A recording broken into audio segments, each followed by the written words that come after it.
का हो नीलकमल सिंह, दूसरे के बहन बेटी के बारे में इतना गंदा गंदा बोलत बाड़ा। कल अगर तोहरे बेटी बहन के बारे में केहू इतना गंदा गंदा बोली तो कैसन लगी? तोहरे जैसन कलाकार के चलते ही भोजपुरी बदनाम बा। अरे शर्म कर मर्दे। नीलकमल गाना कैसन गईला, बदनाम अक्षरा जी के कोइला। बोलता है गाना रिकॉर्ड कर, प्राइवेट में सुनेंगे। नीलकमल गाना कैसन गईला, बदनाम अक्षरा जी के कोइला। इतना घटिया गाना तू गा के इज्जत भोजपुरी के डूबैला। खाली करता है मीठी मीठी बतिया रे तू। बेशर्मी की भी हद होती है। बड़ी घटिया है तू, बड़ी घटिया है तू नीलकमल सिंह, बड़ी घटिया है तू। पवन सिंह को गुरु अपना माना था तूने, अक्षरा सिंह के साथ गाना गाया था तूने।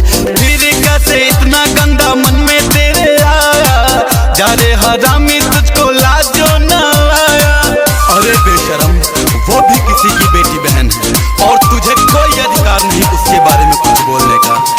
बहुत भरोसा रहे तोहरा पे, आगे भोजपुरी लेके जाइबा।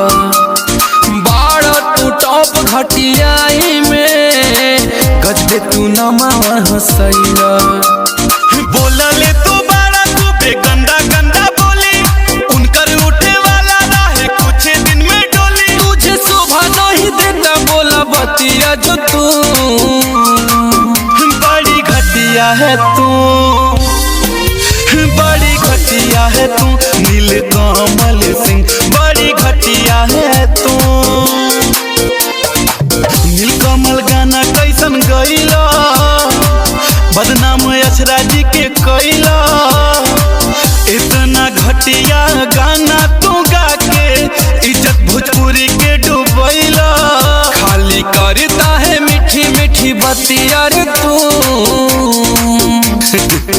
बेशर्मी की भी हद होती है। बड़ी घटिया है तू, बड़ी घटिया है तू नीलकमल सिंह, बड़ी घटिया है तू।